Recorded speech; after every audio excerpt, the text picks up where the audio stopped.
Welcome back to the Flying with the Flock podcast, best place to get all of your Eagles and other NFL related news. I'm your host, Matt.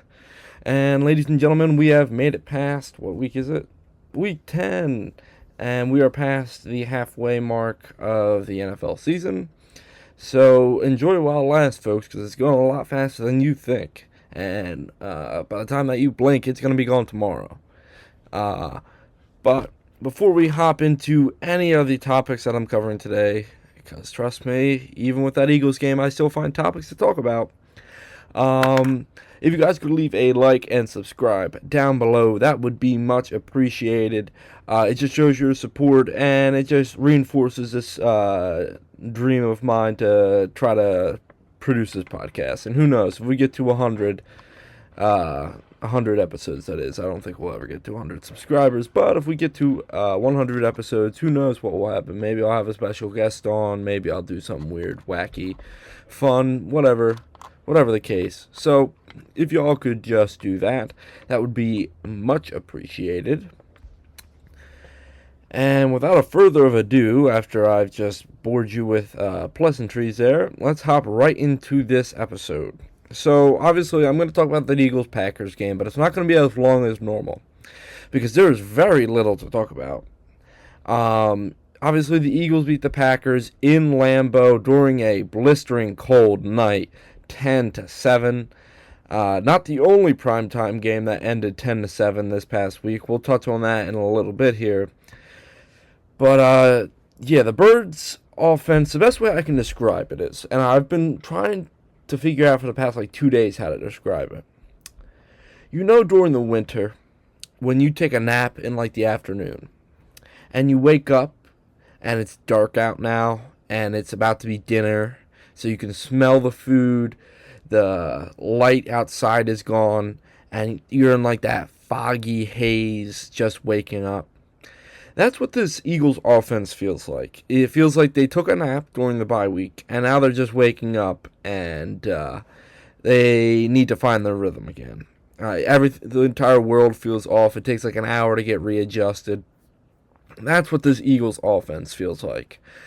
Jalen Hurts, he went 15 for 26, 183 yards and 1 touchdown through the air. On the ground, he also had 1 fumble as well. And that was costly because it came on the Eagles' first drive, which in my opinion could have ended in a touchdown, the way that they were just picking apart this Packers secondary.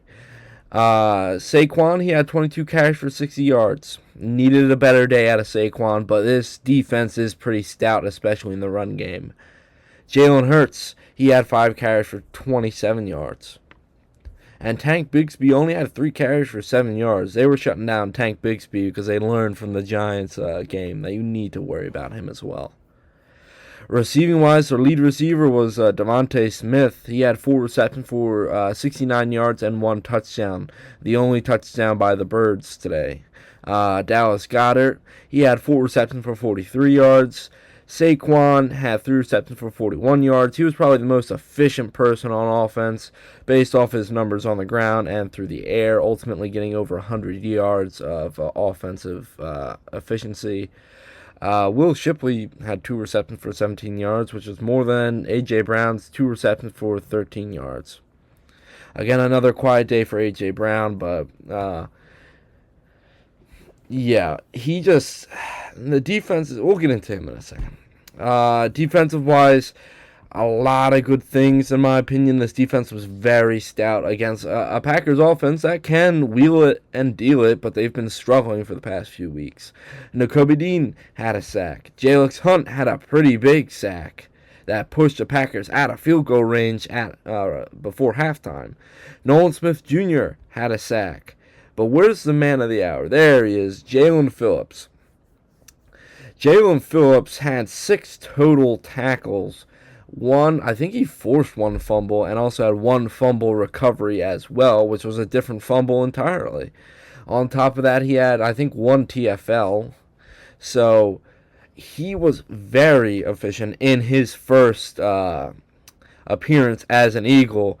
And him and Nolan Smith, that's a dangerous duo. Plus, they got Nakobe Dean in there blitzing the quarterback more. I figured that they would send Zach Bond doing that Rather, they switched the roles, had Bond more in coverage, Dean more after the quarterback. But ultimately, this defense played pretty good. Jalen Carter, although he didn't really register any sacks, blew up a lot of the plays and applied a lot of pressure to Jordan Love, a lot more than you would think. And where is he? Where's my guy? My guy, Quinyon Mitchell. He should have had an interception if there wasn't offensive pass interference from Christian Watson. That was not called. And ultimately, there probably should have been an interception. But Jordan Love lucked out from that. Speaking of Jordan Love, he went 20 for 36, 176 yards through the air. On the ground, Josh Jacobs had 21 carries for 74 yards and a touchdown. He was probably the most efficient offensive player from both teams. Yes, or 2 days ago. I keep wanting to say yesterday. It feels like Tuesday for some reason. Jordan Love had 5 carries for 28 yards himself, so not too bad, but he also had 1 fumble as well. So both quarterbacks gave up 1 fumble, 1 on the first drive of their offense, and 1 right before halftime, which hurt more because the Packers could have gotten points off of that. And receiving-wise, their lead receiver was Christian Watson. He was all over the place. He had 2 receptions for 45 yards. Dontavian Wicks had 4 receptions for 38 yards. Josh Jacobs had 5 receptions for 33 yards. Bo Melton, who converted a corner after being a wide receiver, played wide receiver again. He had two receptions for 28 yards. And Luke Musgrave had 3 receptions for 23 yards. And if you're like me and you started Romeo Doubs, he had 1 reception for 5 yards.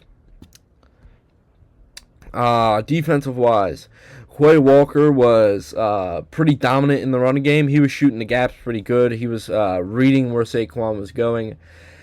And he was taking advantage of the slick field conditions for this Eagles offense that they weren't ready for, which we'll touch on in a second.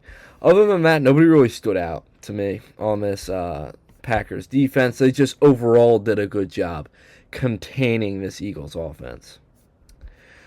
All right, so I already gave my analogy of what this Eagles offense feels like. This Eagles defense feels like it's malleable. Like, people can get yards on it.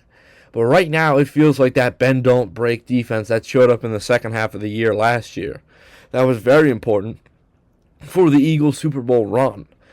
And that's a good sign. All right, we need one of our 2 units, one of our 2 main units, to look like they did last year. If that needs to be the defense, and if we need to win games by 3 points, then we can do that. Defense wins championships in the end of the day. But there are some things on offense that we need to clean up. Jalen Hurts needs to work on his, only had 2 overthrows. One being the A.J. Brown pass at the end of the game, which I don't even want to get into because I will actually start yelling, and that's not, great. And the overthrow to Grant Calcaterra, which could have set them up at the 10-yard line for a touchdown. So, overall, there are 2 major throws that Jalen Hurts could have made to make this game a little bit easier on the Eagles defense. Eagles offense, it doesn't help that they were missing their starting center. So the run offense wasn't as good as one would hoped, but they didn't have Cam Jurgens during the last Giants game either. So Saquon really doesn't have an excuse. And this Eagles offensive line and the running back core were all slipping and sliding all over the field because of how slick it was and how cold it was. It almost froze over the field entirely, which is a big upside for Packers players playing in Lambeau in the playoffs, is that slick field condition because they're already used to it. I do feel that the Eagles will find a way to rebound, and they have to, because this Lions team coming out against this Eagles team this Sunday night does scare me a little bit. Like, if you want me to be honest, this is the first time where I feel like, okay, the Eagles could actually be underdogs and lose during this game. So, overall, I do feel like Jalen Hurts will be watching more film than he did last week. He'll probably be practicing even more than last week. And the offensive line needs to find some cohesion if Cam Jurgens isn't coming back. This defense is finding their rhythm. This defensive line registered how many sacks? Registered 1, 2, 3 sacks. And one was by a linebacker, but he was basically playing off of the defensive line. Ultimately, I'm happy with generating 3 sacks a game and playing good coverage in the secondary. Quinyon Mitchell continues to be good. Rookie Drew Mabuka looks good. Where is he? John Campbell had a bad penalty, but I don't think that it was defensive pass interference, in my opinion. But overall, besides that one thing, he played really good. Jalen Phillips, obviously, we've already glowed about him. Jalix Hunt played good. Zach Bond continues to play good. Reed Blankenship showed up. I'm concerned about Cooper DeJean. He got called on 2 holding plays back-to-back. But he'll just have to clean it up, and I know Vic Fangio will get on him about that. Overall, the only thing that concerns me about this Eagles defense is that we're not generating turnovers. And that is something that we did very well last year, which set up our offense very well. So, who knows what the Eagles are going to go in and change this week. Like I said, I am scared going into this weekend with the Lions being over the horizon. And once we get to my top 5 teams, you will see that the Lions are ahead of the Eagles. So to me, the Eagles are underdogs coming into the Sunday night matchup. And ultimately, we're going to see how they play and whether they can pull their head out of their ass. Plain and simple. Alright, so that was the Eagles-Packers matchup. Obviously, we will touch on the Eagles-Lions matchup at the end of the game. Let's get into some quick notes, some quick stories from around the league here. Travis Hunter is to have season-ending knee surgery. Obviously, he was the 2nd overall pick in this last year's draft. This comes after only being on IR for 2 weeks here. The Jaguars, to me, have mishandled their usage of the two-way athlete, and they should really be held accountable for their actions. Like, they're forcing him to play wide receiver full-time and corner part-time, when he is better the opposite way. And to me, the Jaguars need better corners than they should wide receivers, but Brian Thomas Jr. has taken a step back. So ultimately, this does not come at a good time for the Jaguars, especially after losing to their division rival in the Texans, who are starting to build a couple of wins together and see if they can't get a streak.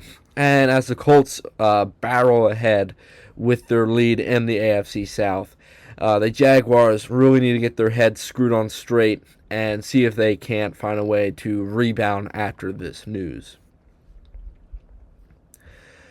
Joe Burrow is trying to make a comeback in Week 13, otherwise known as the Thanksgiving weekend. Might already be too late for the Bengals, in my opinion, to sneak into the playoffs at this point. Joe Flacco and Jamar Chase did their best to keep the team afloat, but the defense is not where it should be. Even if Joe Burrow came back, it would be a shootout every single time. Zach Taylor could get fired at the end of the season, in my opinion, especially the fact that he can't get this defense right. I know he's an offensive-minded coach. Yeah, but still as a head coach, you have to get your defensive coordinator on them, or you have to get on them. No in between. We'll see. It's better for football if Joe Burrow comes back, period. But who knows how this is going to play out. And we'll see if he actually comes back Thanksgiving weekend. This was one of the bigger ones that came out either 2 days ago or yesterday. No, I think it was 2 days ago. Brian Daboll is out as Giants head coach, and offensive coordinator Mike Kafka is taking over as interim head coach. Daboll was screwed either way and really had no hope of saving his job, in my opinion, whether he did well. If he did well, then he might have had a chance, but if the Giants did well, it would still be around 500 at best. After starting 2-8, when they could have been 6-4 in many of how their matchups were late in the fourth quarter, it showed that coaching just should have been better, and they probably should have done this move sooner. But the question really arises now is why Joe Schoen is still in the general manager position for the Giants.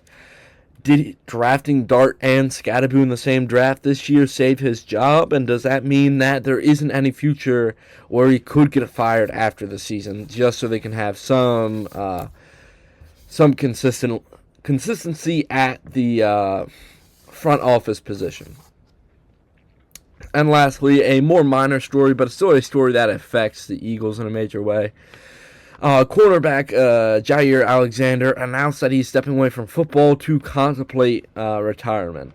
This comes after his team, the Eagles, got a win against his former team, the Packers, on Monday Night Football.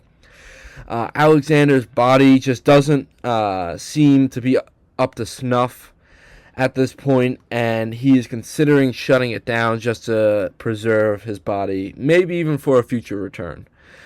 This comes after the Eagles traded for him a little over a week ago, so it's hard to say what really spurred this on. Obviously, Alexander did not travel with the team to Green Bay due to a knee injury and a coach's decision.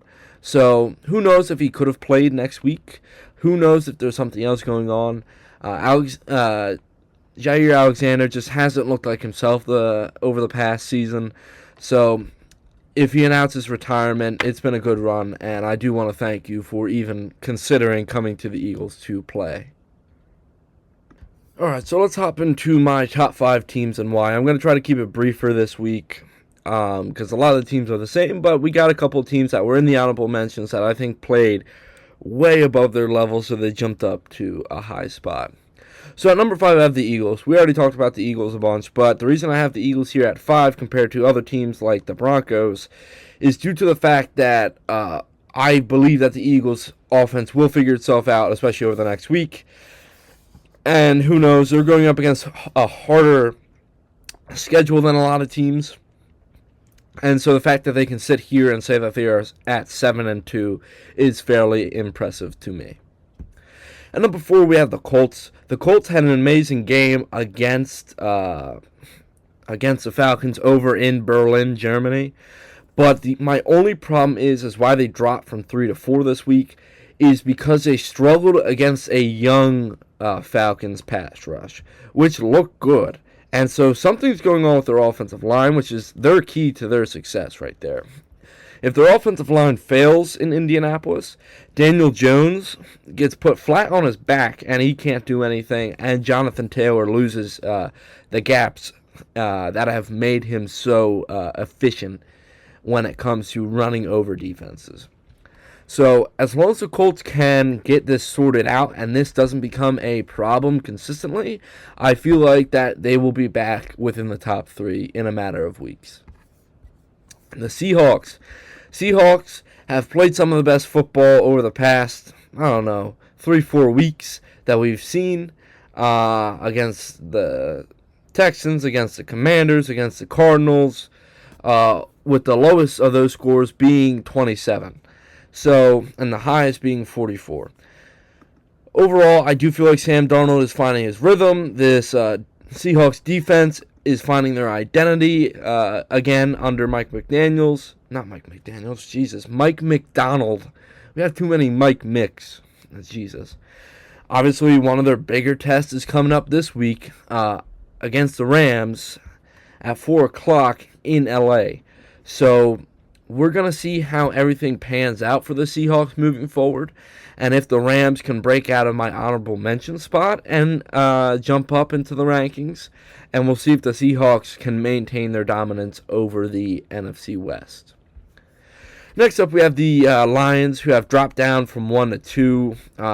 Ultimately, the Lions look good. They just beat up on a bad opponent this week, and they still allowed the Jaden Daniels Commanders to score 22 on them. Obviously, this was a revenge game for what they did, for what the Commanders did to the Lions in the playoffs last year, but it wasn't like anything too crazy. And lastly, at number one, I have, well, anybody that's a fan of the football in the 2010s and even through the 2000s, stop me if you heard this before. At number one, I have the New England Patriots. Patriots have looked explosive. Drake May is breaking out into an MVP candidate this season, and they beat a good team in the Buccaneers 28-23. And ultimately, I don't have too many questions about the Patriots. They have their identity under Mike Vrabel. Their defense is top tier, as it should be, because they've paid top dollar for it. The Patriots offense looks good. They're finding their rhythm now. Drake May obviously emerging as an MVP candidate. Stephon Diggs finally being efficient in the red zone. A lot of their running backs are starting to find their groove and find their holes that they're going to consistently hit. So overall, I do feel like the Patriots are the number one team in the NFL, only rivaled by the Lions at a close second and the Seahawks at a close third. So, for a recap, I have Patriots at 1, Lions at 2, Seahawks at 3, Colts at 4, Eagles at 5, and if I had 6 or an honorable mention, I would probably have the Rams as the honorable mention. Alright, so that's enough of all that crap. Let's hop into this past weekend's games. Some of these games I'm going to blitz through because they're not that exciting, like this first one. Thursday Night Football against the Broncos against the Raiders. The Broncos beat the Raiders 10-7 at home. Bo Nix, he went 16 for 28, 150 yards, 1 touchdown, and 2 interceptions. J.K. Dobbins, he was the lead rusher. He had 18 carries for 77 yards. Receiving-wise, Pat Bryant was the lead receiver with 1 reception for 43 yards. Troy Franklin had 5 receptions for 40 yards and a touchdown. Cortland Sutton had 3 receptions for 24. Adam Prentice had 1 reception for 13 yards, and Evan Ingram had 2 receptions for 12 yards. That's anybody really of note. If you are like an R.J. Harvey fan, then he had like 2 receptions for 9 yards. Defensive-wise, let's see. They registered about 4 sacks, and they also got 1 interception as well. So the defense played well. Obviously, they kept this Raiders offense in their own territory a lot of the time, so they could keep it a close game with them ahead. Speaking of this Raiders offense, or this Raiders team in general, Geno Smith, he went 16 for 26, 143 yards, and 1 interception through the air. Rushing-wise, Ashton Jeanty, he had 19 carries for 60 yards and a touchdown.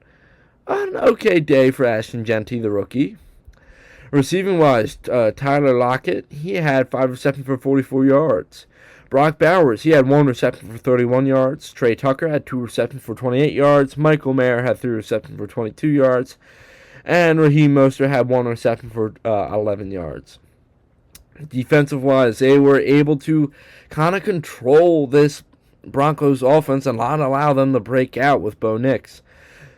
They only got 2 registered sacks, but from watching the game, I know they registered a lot more pressure than what the stats show.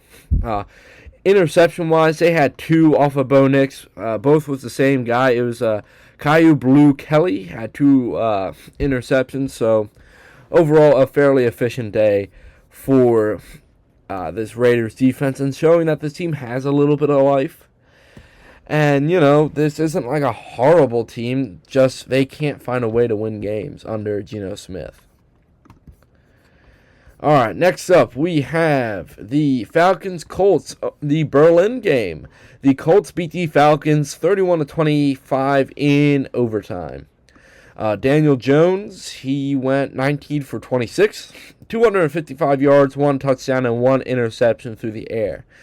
But even with that stat line, he was not the player of the game. No. That would be New Jersey's own, Salem County, New Jersey's own, Jonathan Taylor, who had 32 carries for 214 yards and 3 touchdowns on the ground.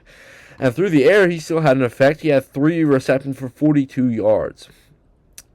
This is Madden numbers, people here. He had close to 300 yards of total offense, just him alone. Tyler Warren, he had 8 receptions for 99 yards. Alec Pierce had 4 receptions for 84 yards and a touchdown. Michael Pittman had 2 receptions for 19 yards. And Amir Abdullah had 1 reception for 8 yards. Defensive-wise, they were able to sack the quarterback, I think 3 times. So I do know that their pressure wasn't amazing. It was more the Falcons shot themselves in the foot. But Daniel Jones did get sacked a lot from what I remember. No way, they only... sorry, I was looking at interception for this Falcons defense. We'll get to that in a second. But Michael Penix Jr., he went 12 for 28, 177 yards, and 1 touchdown on the day. Bijan Robinson, a little bit better of a week than his past few weeks. He had 18 carries for 84 yards. His running mate, Tyler Algier, was a little bit better, though. He had 11 carries for 57 yards and 2 touchdowns. Drake London had himself a pretty good game. He had 6 receptions for 104 yards and 1 touchdown on the day. Kyle Pitts had 2 receptions for 38 yards. Darnell Mooney had 1 reception for 17 yards. And Charlie Warner had 1 reception for 14 yards. Defensive-wise, it was a sack party for this young Falcons defensive front. They had 1, 2, 3, 4, 5, 6, 7. I'm surprised they didn't have 8. They had 7 total sacks on the day. Not one player had more than 1, so they had several players get home. Plus, they had 1 interception on the day as well. So this Falcons defense is not the problem right now. It's this Falcons offense cannot find ways to finish drives. Same thing with this Colts offense, though they found their rhythm eventually, which allowed them to explode late and ultimately take the lead. So overall, it was a good win by the Colts. I would like to see them outperform bad teams like the Falcons a little bit better, but they move on to the season at 8-2. The Falcons fall to 3-6, and both teams either now have a plan of where they're going with their season, whether they're going to tank for a draft pick or whether they're looking for that first overall seed in their conference playoff picture. All right, so next up we have, where are we going? All right, we have a kind of boring game, but both teams made it kind of exciting. The Jets beat the Browns 27-20. Justin Fields had a very mediocre day. He went 6 for 11, 54 yards, 1 touchdown, and 1 interception. Breece Hall, he had 21 carries for 83 yards. Justin Fields had 7 carries for 28 yards. Receiving-wise, Breece Hall he led the team in receiving. He had 1 reception for 44 yards and 1 touchdown.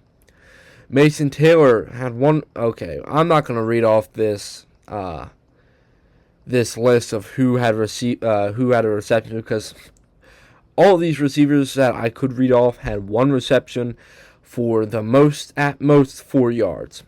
Just be concerned that Garrett Wilson, their star wide receiver, had 0 receptions for 0 yards during this game.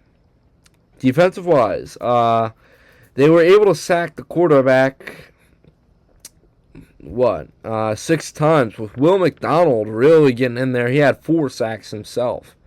So he had himself a field day. So one would think that looking at that Jets offensive stats, that how could the Browns lose this game? Dylan Gabriel went 17 for 32, 167 yards, and 2 touchdowns. Rushing-wise, Quinshon Judkins had 2 carries for 75 yards. Dylan Gabriel had 5 carries for 54 yards. Receiving-wise, Jerry Jeudy had 6 receptions for 78 yards and 1 touchdown. Harold Fanning Jr. had 4 receptions for 44 yards. David Njoku had 2 receptions for 21 yards and a touchdown. Cedric Tillman had 2 receptions for 11 yards, and Quinshon Judkins had 2 receptions for 10 yards. Defensive-wise, they were able to register roughly around 5 sacks and intercept Justin Fields once. So I still question, I did not watch this game, but I question, how did the Browns lose this game? I mean, they weren't able to score points in the second half, it looks like, only scoring 3 points in the fourth quarter and 0 points in the third.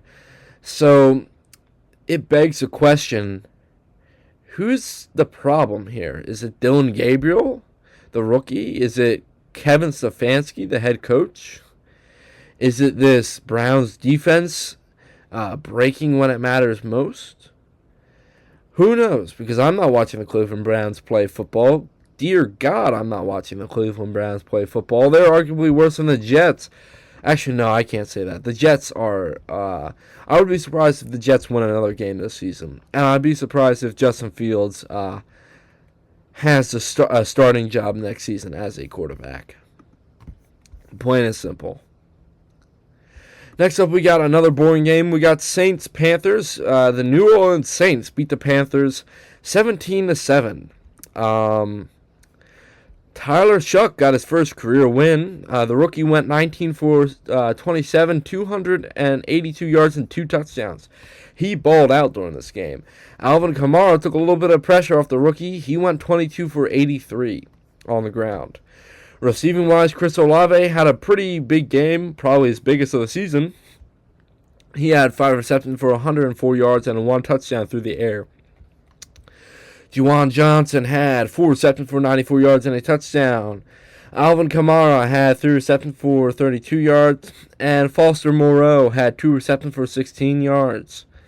Defensive-wise, they were able to intercept Bryce Young once, but they did not apply that much pressure. Only Cam Jordan registering a sack. The veteran, obviously being 36 years old, they probably shouldn't be relying on just him for defense. But hey, what do I know? It's not like I study football at all or not.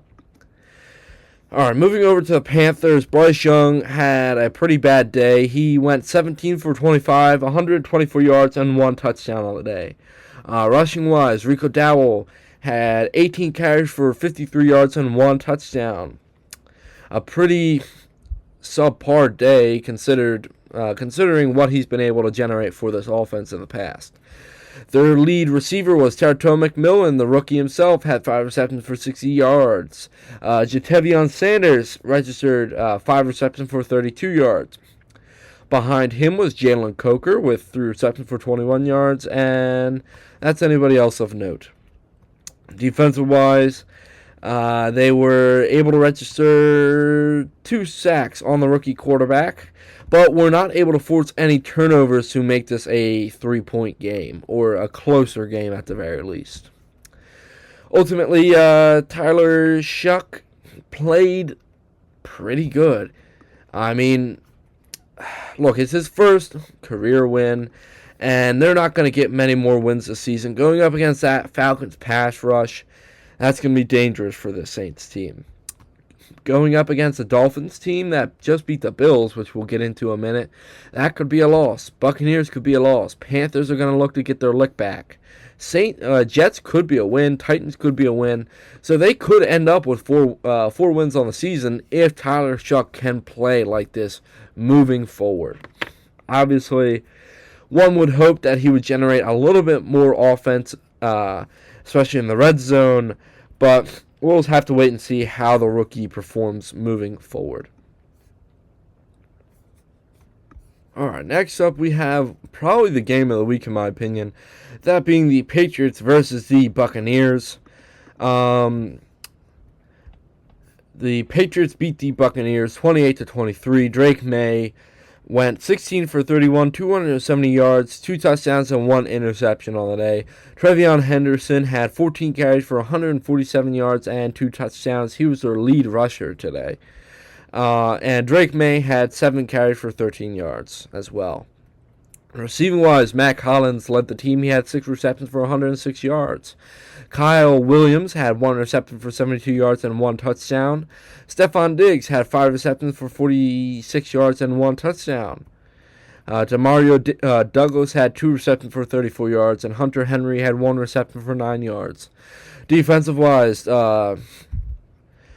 this team did pretty good, but it could not contain this explosive Tampa Bay offense as much as one would hope. Baker Mayfield, he went 28 for 43. Obviously, when a quarterback throws for more than 40 yards or 40 attempts, they're going to lose. Baker Mayfield registered 273 yards and 3 touchdowns through the air. On the ground, Sean Tucker led the team in rushing. He had 9 carries for 53 yards, and Rachaad White had 10 carries for 38 yards, being right behind Sean Tucker. Receiving-wise, Emeka Mbuka led the team in receiving. He had 6 receptions for 115 yards and 1 touchdown. Cade Otton, he had 9 receptions for 82 yards. Jesus. And Tez Johnson had 4 receptions for 42 yards and 2 touchdowns on the day. Sterling Shepard had 3 receptions for 20 yards, and Rachaad White had 5 receptions for 16 yards. Defensive-wise, obviously they intercepted Drake May once, but they were not able to put Drake May on the ground too much, only registering 1 sack, meaning this Tampa Bay pass rush really needs to step up moving forward. They got a couple of rough games coming up too. Speaking of the Buccaneers, they have Bills, Rams. I want to say Cardinals, but I don't believe that. So Bills and Rams. They could come out 1-1 in that, meaning that they could be at 7-4. Patriots, they have Jets, Bengals. I think they're going to be just fine, in my opinion. I think the Patriots are going to ball out and ultimately find a way to win. I don't really have much to say. This was just a really good game, and good game by both teams. Ravens, Vikings. The Ravens get their 2nd win in a row here. Or is it 3rd? Sorry, 3rd win in a row here. Look at the Ravens go. Beating the Minnesota Vikings 27-19. Lamar Jackson went 17 of 29. 176 yards and 1 touchdown through the air. Derrick Henry, he had 20 carries for 75 yards. Lamar Jackson had 9 carries for 36 yards. And Justice Hill had 1 carry for 1 yard and 1 touchdown. So there you go. I guess that's something. Zay Flowers, he had 4 receptions for 75 yards. Charlie Kolar had 1 reception for 23 yards. Isaiah Likely had 2 receptions for 17 yards. DeAndre Hopkins had 2 receptions for 16 yards. And Mark Andrews had 3 receptions for 14 yards and 1 touchdown. Defensive-wise, they were able to intercept J.J. McCarthy twice. And they weren't able to sack the quarterback as much as they would hope. But the defense played well enough to shut down this Vikings offense and shut down 9 as well. If you know, you know. All right, I'm making a joke here. If you know who 9 is, then you know ball at this point. J.J. McCarthy, speaking of 9, he went 24-42, 248 yards, 1 touchdown, and 2 interceptions on the day. He also led the team in rushing with 5 carries for 48 yards. Aaron Jones had 9 carries for 47 yards and 1 touchdown on the ground. Receiving-wise, Jalen Nailor had himself a day. He had 5 receptions for 124 yards and 1 touchdown on the day. Justin Jefferson had 4 receptions for 37 yards. Jordan Addison had 3 receptions for 35 yards. Aaron Jones had 3 receptions for 22 yards. And that's really anybody of note, in my opinion. Defensive-wise, they were not able to force any turnovers. They were not able to sack Lamar Jackson. And ultimately, this Vikings defense just did not play up to par to stop this surging Ravens team, who looks to get to 500 next week against the Browns, which could very much happen. They have a fairly easy schedule moving forward. They have Browns, Jets, Bengals, Steelers. All right, so we could realistically see the Ravens rebound from starting, 1-5 or something? Yeah, we could realistically see a Ravens rebound here after their bye week and them start to surge here late into the season. And for the Vikings, good luck. That's all I can really tell you guys right now. You guys suck. Next up, we have the Miami Dolphins upsetting the Buffalo Bills 30-13. I mean, Tua, he went 15 for 21, 173 yards, 2 touchdowns, and 2 interceptions on the day. Rushing-wise, Devon Achane, he had 22 carries for 174 yards and 2 touchdowns on the day. Receiving-wise, Jalen Waddle had 5 receptions for 84 yards and 1 touchdown. Devon Achane had 6 carries for 51 yards as well. That's receiving. Sorry. Yeah, receiving wise. And that's really anybody of note. I could say Greg Dulcich had 1 reception for 22 yards, and maybe Malik Washington having 2 receptions for 9 yards and a touchdown is fairly important. Defensive-wise, Minkah Fitzpatrick was their best defensive player today. Actually, no, he wasn't. Why are they telling me that he was? Yes, he registered 6 solo tackles, but Jordan Brooks registered 12 total tackles, so he was their best defensive player of the day. And they sacked the quarterback, Josh Allen, quite a few times, and also forced an interception by Josh Allen as well. Speaking of Allen, he went 28 of 40, 306 yards, 2 touchdowns, and 1 interception on the day. James Cook had 13 carries for 53 yards, and he was their lead rusher. Josh Allen also had 4 carries for 31 yards. Receiving-wise, Khalil Shakir led the team in receiving with 7 receptions for 58 yards. Keon Coleman had 3 receptions for 46 yards and a touchdown. Dawson Knox had 3 receptions for 37 yards. Dalton Kincaid had 6 receptions for 37 yards. And Jackson Halls had 1 reception for 26 yards and a touchdown. Defensive-wise, they intercepted Tua twice, but they were not able to apply much pressure to the quarterback to get themselves back into the game, and the Bills did not even score until the 4th quarter. So if that does not tell you how this game went, this Dolphins team came in prepared for the Bills and ultimately shut them down. This Bills team, obviously coming off of a big win against the Chiefs, are going to look to rebound against the Buccaneers, a much better team than the Dolphins in my opinion. And so we'll see if they're able to do so moving forward. Dolphins, don't get cocky, all right? You guys have a shitstorm waiting ahead of you with playing teams like the Commanders who could beat you even if they were banged up.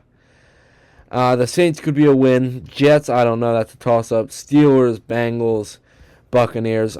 You guys still have a long road ahead of you, so don't get cocky just off of this one win. Next up, we had Giants-Bears. I enjoyed watching this game. This was a snow game up in Chicago. The Bears beat the Giants 24-20. Caleb Williams, he went 20 for 36, 220 yards, and 1 touchdown on the day. He also led a pretty convincing game-winning drive there. DeAndre Swift was their best rusher on the day. He had 13 carries for 80 yards on the ground. Caleb Williams had 8 carries for 63 yards and 1 touchdown. And Kyle, I'm going to butcher this name until the end of the season, until I procrastinate to look it up. Kyle Monangai had 7 carries for 28 yards and 1 touchdown. Receiving-wise, Rome Odunze led the team in receiving. He had 6 receptions for 86 yards and 1 touchdown. Colston Loveland had 4 receptions for 55 yards. Luther Burton III had 3 receptions for 51 yards. DeAndre Swift had 5 receptions for 18 yards. Alameda Zaccheaus had 1 reception for 5 yards, and that's really anybody of note. Defensive-wise, they were able to sack the quarterback several times, and they also knocked Jackson Dart out of the game with a concussion as well.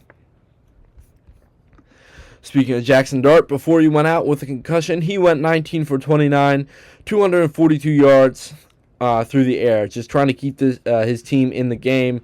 He also had 6 carries for 66 yards and 2 touchdowns as well. Back over to passing-wise, they had Russell Wilson come in. He went 3 for 7 for 45 yards on the day. Tyrone Tracy, he had 14 carries for 71 yards. He was the team's leading rusher. Obviously, we already went over Jackson Dart. Devin Singletary had 8 carries for 20 yards as well. Receiving-wise, Darius Slayton had 4 receptions for 89 yards. He was the team's lead receiver, followed by Theo Johnson had 7 receptions for 75 yards. Wan'Dale Robinson had 6 receptions for 62 yards. Devin Singletary had 3 receptions for 53 yards, and that's really anybody of note, in my opinion. And defensive-wise, they were not able to sack or apply much pressure to Caleb Williams. Rather, their secondary was able to shut down this passing attack a little bit when it mattered most. So overall, Jackson Dart's going to be out next weekend. We'll touch on who's starting at quarterback once we go into this weekend's predictions. Bears, good win. They're a sneaky 6-3 team looking to get into the playoffs here. Could be in the wild card at this point. And going up against some... It's a toss-up between easy teams, depending on how you look at it. Vikings could be an easy team. Steelers could be an easy team. Eagles isn't going to be an easy team. Packers isn't going to be an easy team. So the Bears, moving forward, are just looking to compile as many wins as they can and try to win within their own division to get the NFC North, which they're second in, right ahead of the Packers and behind the Lions as well, because the Lions beat them earlier this season. And Giants, good luck. You guys fire your head coach. Season's over. You guys are 2-8. Have fun tanking for a high draft pick to protect Jackson Dart moving forward. Jaguars Texans. The Houston Texans beat the Jacksonville Jaguars 36-29. Davis Mills, quarterback for the Texans, the one rare case where passing over 40 times actually wins a quarterback a game. He went 27 for 45, 292 yards, 2 touchdowns, and 1 interception on the day. Jaquavius Marks had 14 carries for 63 yards and 1 touchdown.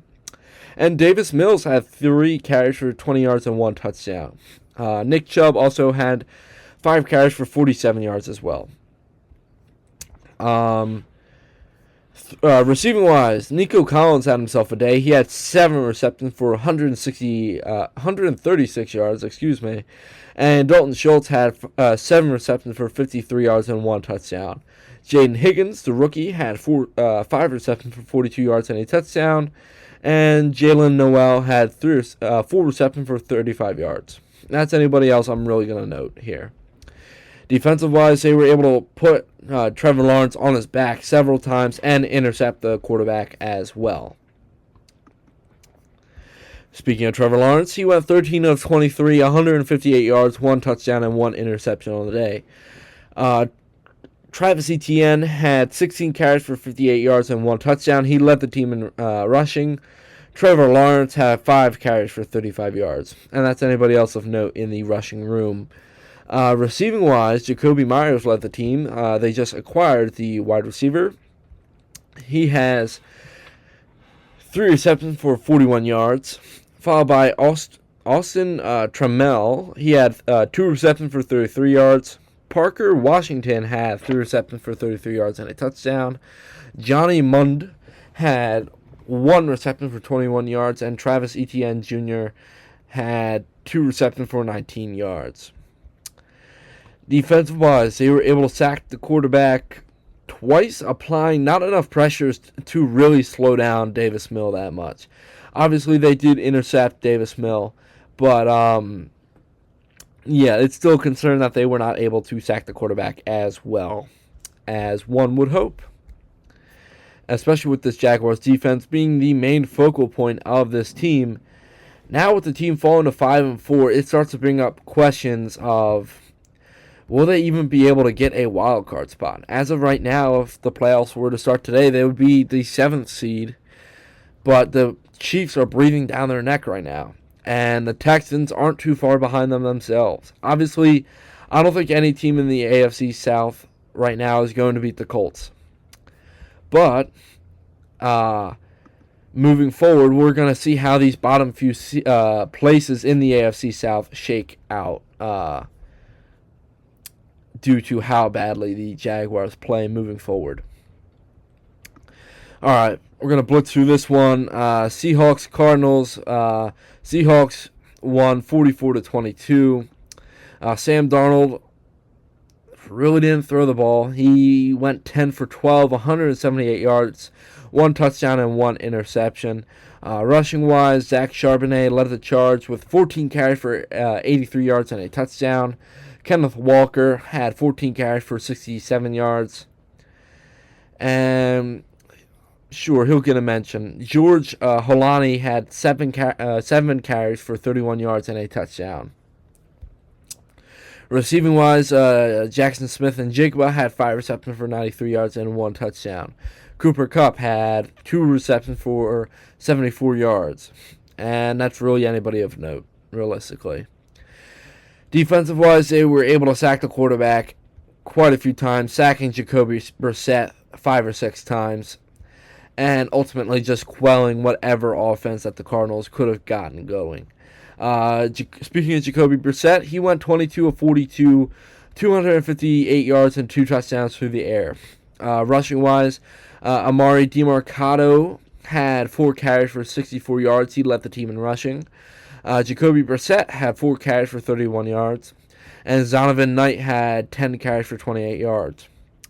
Receiving-wise, Trey McBride had 9 receptions for 127 yards and 1 touchdown through the air. Amari DiMercato had 3 receptions for 40 yards. Michael Wilson had 4 receptions for 34 yards. Marvin Harrison Jr. had 3 receptions for 33 yards and 1 touchdown. And Elijah Higgins had 2 receptions for 19 yards. And defensive-wise, they did not... No, they sacked Sam Darnold once. But they intercepted Sam Darnold once.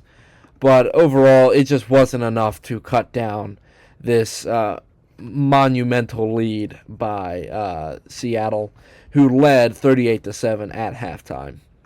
Nice try next time, Cardinals, and good job by the Seahawks. Our next few games that we're going to blitz through weren't that exciting. Lions, Commanders. Lions beat the Commanders 44-22. I don't know what it is with that score this week. Jared Goff, he went 25 of 33, 320 yards and 3 touchdowns on the day. Rushing-wise, their lead rusher was Jahmyr Gibbs, who had 15 carries for 142 yards and 2 touchdowns on the day. David Montgomery had 15 carries for 71 yards on the ground as well. Receiving-wise, their lead receiver was Jameson Williams, who had 6 receptions for 119 yards and 1 touchdown. Amon-Ra St. Brown had 5 receptions for 58 yards and a touchdown. Sam Laporta had 5 receptions for 53 yards. Khalif Raymond had 4 receptions for 49 yards. And Jahmyr Gibbs had 3 receptions for 30 yards and 1 touchdown. Defensive-wise, they sacked Marcus Mariota only a handful of times. I was hoping that would be higher, but, I guess this Lions pass rush didn't have to do much, especially with the secondary shutting stuff down. Marcus Mariota, he went 16 for 22, 213 yards, and 2 touchdowns on the day. Ja'Cory Cross-Key-Merritt had 11 carries for 30 yards, and Jeremy McNichols had 5 carries for 25 yards. Marcus Mariota also had 5 carries for 22 yards, turning out to be probably a pretty good fantasy quarterback, in my opinion. Receiving-wise, Treylon Burks led the team in receiving. He had 3 receptions for 58 yards. Zach Ertz had 4 receptions for 54 yards. Jalen Lane had 1 reception for 41 yards. And Deebo Samuel had 4 receptions for 29 yards and 1 touchdown. Defensive-wise, they were not able to stop this Lions offense whatsoever, allowing them to get shredded in front of the president. So, yeah. Commanders, you suck badly. Lions, you guys look scary. You guys have mowed over your past few opponents. Let's see how you guys do against a better team in the Eagles this coming weekend. Rams 49ers. Rams beat the 49ers 42-26. Matthew Stafford, again another as close to perfect game as you can get. He went 24-36, 280 yards and 4 touchdowns on the day. Rushing wise, Kyren Williams had 14 carries for 73 yards and 2 touchdowns. Blake Corum had 13 carries for 56 yards. Receiving wise, Davante Adams led the team. He had 6 receptions for 77 yards and 1 touchdown. Puka Nacua had 5 receptions for 64 yards and a touchdown. Colby Parkinson had 4 receptions for 41 yards and a touchdown. Tyler Higbee had 3 receptions for 33 yards. Terrence Ferguson had 1 reception for 32 yards. And we'll go down to the other guy who had a receiving touchdown. Davis Allen had 2 receptions for 8 yards and 1 touchdown on the day. Defensive-wise, they were able to intercept Mac Jones, but they weren't able to apply that much pressure, which has been a major problem for the Rams this season. Mac Jones looked pretty good. He went 33 for 39, 319 yards, 3 touchdowns, and 1 interception. Where the 49ers could have done better was the rushing attack. Brian Robinson Jr. led the team in rushing. He had 8 carries for 41 yards and 1 touchdown. Christian McCaffrey had 12 carries for 30 yards. And that's anybody of note there. Receiving-wise, George Kittle had 9 receptions for 84 yards and 1 touchdown. He led the team in receiving. But right behind him was Juwan Johnson, who had 6 receptions for 71 yards and 1 touchdown. Christian McCaffrey had 8 receptions for 66 yards.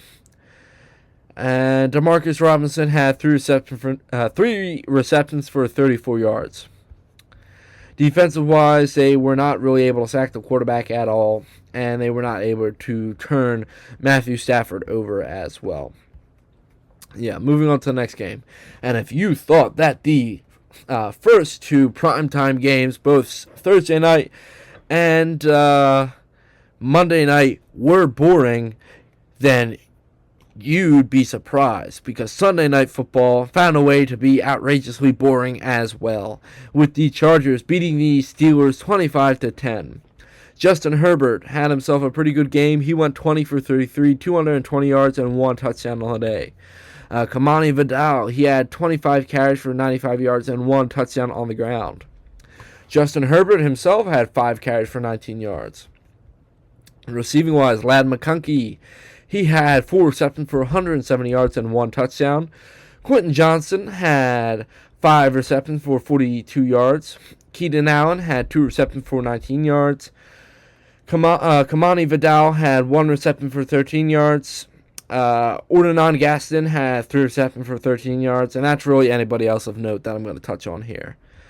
Defensive-wise, they were able to intercept Aaron Rodgers twice, and were able to sack the veteran quarterback 3 times. So although this Chargers defensive line did not get home as much as one would hope, they still were able to turn the ball over, and that made all the difference here. Speaking of Aaron Rodgers, he went 16 for 31, 161 yards, 1 touchdown, and 2 interceptions on the day. Jaylen Warren, he went 14 for 70 on the ground. Receiving-wise, DK Metcalf led the team with 3 receptions for 35 yards. Roman Wilson had 2 receptions for 35 yards and 1 touchdown. Pat Freiermuth had 3 receptions for 33 yards. And Jaylen Warren had 2 receptions for 21 yards. And that's anybody else I'm going to touch on here in the receiving core. Defensive-wise, they were able to sack the quarterback, 3 times? But they were not able to force any turnovers to make this a closer game. So overall, the Steelers kind of look a little bit washed here and look like an easier team than they did a few weeks ago, especially being on a losing streak here.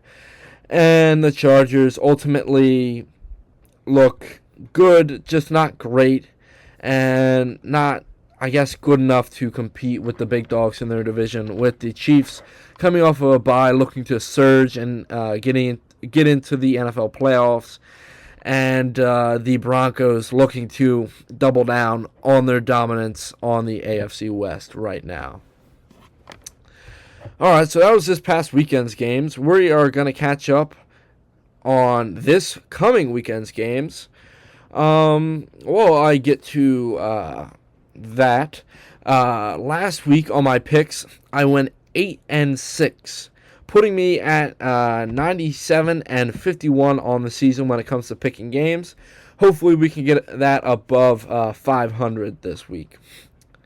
Alright, so this Thursday night, we have a matchup between the New England Patriots versus the New York Jets. Give me the Patriots. Holy crap. If this is a close game, we have to have a serious conversation about the Patriots at this point. But I've seen this story before. A dominant Patriots team goes on Thursday night against their division rival, the Jets, and beats the absolute crap out of them. So give me the Patriots by a mile, 52-17. Commanders, Dolphins. This is going to be a tough one. The Dolphins just played well against the Bills. Like, really well. Give me the Dolphins. I'm going with my head on this one. Give me the Dolphins winning in a close matchup, 24-23. Panthers, Falcons. If this Falcons defensive line can come to life against the Panthers here, then I feel comfortable taking the Falcons every day of the week. Now, I can see a world where the Panthers surprise us and win against the Falcons, but as of right now, give me the Falcons and this young defensive line dominating the Panthers 35-24. Actually, no, 35-17. 35-17. Bills, Buccaneers. Give me the Bills. I think they're going to be pissed off and looking for a bounce-back win, and they're going to basically punch the Buccaneers in the mouth. This is going to be a game of the week right here. But to me, the Bills are just a better overall team than the Buccaneers. So give me the Bills in another close matchup, 38-35. Texans, Titans. Give me the Texans. I know. Yeah, this one's kind of a no-brainer here. Texans are looking to get to 500 and looking to contend in the AFC playoff picture. And Titans are just a bad team. End of story. Give me the Texans 27-10 over the Titans. Bears, Vikings. The Vikings are favored here, but give me the Bears. I just think that they're the better overall team compared to the Vikings. And I know the Bears, I think, lost to the Vikings earlier this year. I think, actually. Hold on, let me double check that, actually, so I'm not just spewing misinformation. Yeah, they lost to the Vikings in the first week, but these teams are two different teams now, and I think the Bears will find a way to win over the Vikings, gaining another win, and I think the score will be, again, another close one, but it won't be as close as it was last time. Give me the Bears 31-24. Packers, Giants. If the Packers lose this, we have to have a serious conversation about the Packers. This is a New York Giants team without their starting quarterback, with Jameis Winston to start, which is the only reason why I think that there could be a possibility that the Giants could win. But with Jameis Winston starting in New York with a head coaching change, so give me the Packers. They should be up double digits on the Giants. Give me the Packers 28-17 against the Giants here. Bengals, Steelers. Give me the Steelers in a rematch here. I don't think they're going to lose however many straight. I think it's 3 straight. They're not going to lose 3 straight here. They're going to advance to 6-4 and try to stay ahead of the Ravens in the AFC North. So give me the Steelers over the Bengals in this rematch in Pittsburgh, with a Bengals team that just their defense has not done it for me over the past few weeks, and for them too. So give me the Steelers in another close game, but not as close as probably you would think, 35-31. Chargers, Jaguars. Give me the Chargers here. I think they're just the better overall team compared to the Jaguars at this point, and I think they're playing with more confidence. So, and that means a lot right now. So give me the Chargers beating the Jaguars. I don't know. 35 to, or 38. Let's go with 38 to 38 to 17. Or no, 38 to 20. 38 to 20. Seahawks, Rams. Give me the Rams. I think they're the no. Give me the Seahawks here. They're the underdog in this. They're plus 150. I think this is a safe bet to take. I think the Seahawks will find a way to win against the Rams, especially if they run the ball against this weak Rams defensive line. So, yes, they have to find a way to contain Matthew Stafford, but it's been done before, and it can be done again.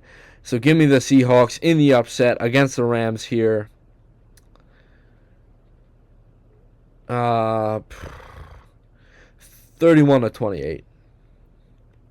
49ers, Cardinals. I don't trust the Cardinals at all, so give me the 49ers beating the Cardinals in probably a close matchup, surprisingly, 27 to 24. Ravens, Browns. Give me the Ravens, though this would be a game that the Ravens would typically lose at, like in Cleveland against the Browns. But give me the Ravens here. It's just a safer bet, in my opinion. I don't know what Dylan Gabriel is going to do, and that's what's really been hard with predicting the Browns over the past few weeks, is really seeing what this rookie's going to do. So give me the Browns. Oh, sorry. Give me the Ravens beating the Browns in an AFC North style matchup, 20 to 17 here.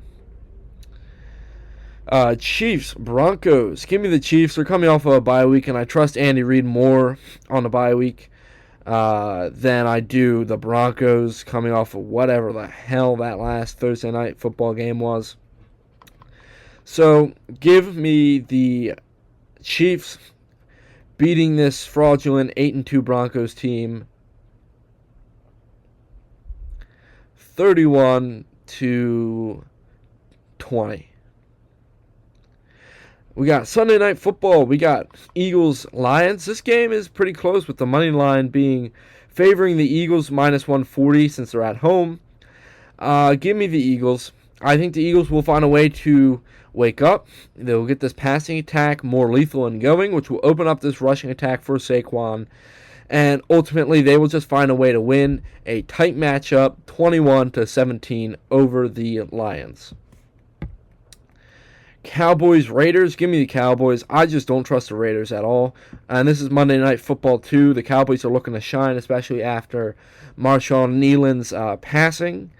So give me the Cowboys beating up on the Raiders 38 to 10 on Monday Night Football. Alright, so that's going to be it for this week's episode of the Flying with the Flock podcast. I hope you guys enjoyed it. I hope I didn't talk too fast to get a lot of these less important games of this past weekend out of the way. And with all that being said, I hope you guys enjoyed, and I hope you guys tune in next week after we see how we turned out with our picks this week. And one last thing before you go, remember, go Birds.